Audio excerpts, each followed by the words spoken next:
Is that right? What, I understand it goes into NE? No. Where does it go? What's the reprogramming request? We're talking about for 2010 now. Yeah. Yes.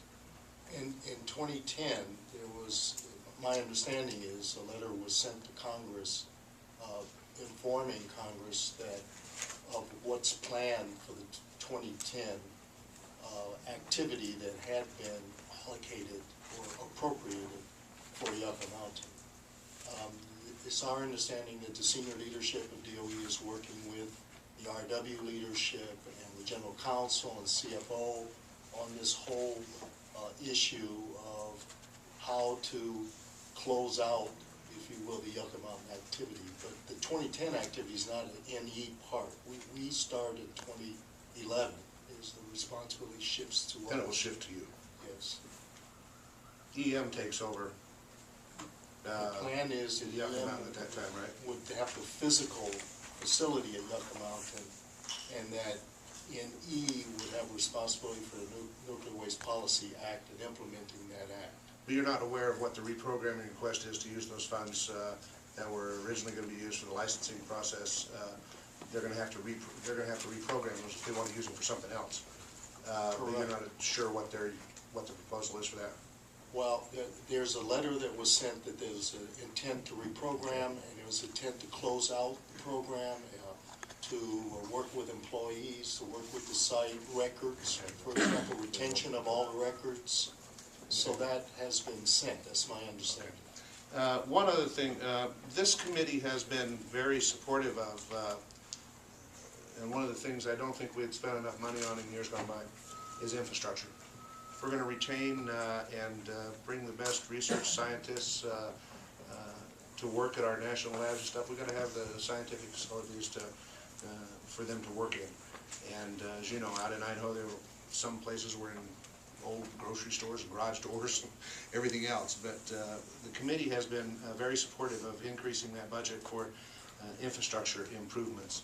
It looks like in your NE research and development budget, it's kind of a makeover of the old budget with some new programs, new initiatives, such as the small modular reactor program and stuff that these new initiatives may add to the overall research and development effort and increase the demands on the infrastructure.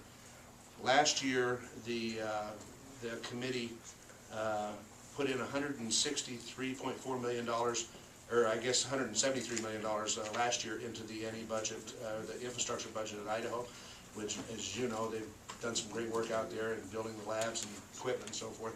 This year's request is $10 million less. Does this request fully support the upgrades to the scientific and testing capabilities of the INL that may be needed to implement the expansion of the new NE programs? Thank you, Congressman.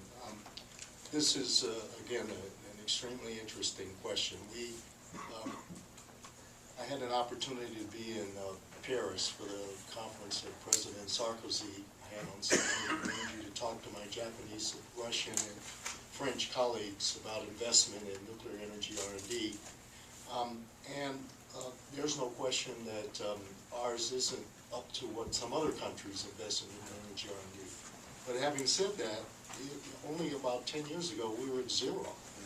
And we've come up to now a request of $500 million. I think that's pretty darn impressive of what we've done. Now, as we look at this balance of $500 million, and we struggle with the balance between infrastructure, intellectual capability, and people who are doing research and theory and computation and experiment, the experimental facilities they have, what they need. It is not easy to make that balance, and we've done the best we can. We think in the future the balance is likely to move toward investment more in infrastructure. Of course, it would be nice if we had a much greater budget, but we're here to defend the President's budget. We think it's a solid budget, and we spent considerable time trying to think through this thing of infrastructure and people and students, and the next generation. So it's the balance we came up with, and I think it's a strong budget, and I'm supporting it. A couple quick questions on the advanced test reactor. It's 40 years old. Last year we fenced off $12 million for the ATR life extension.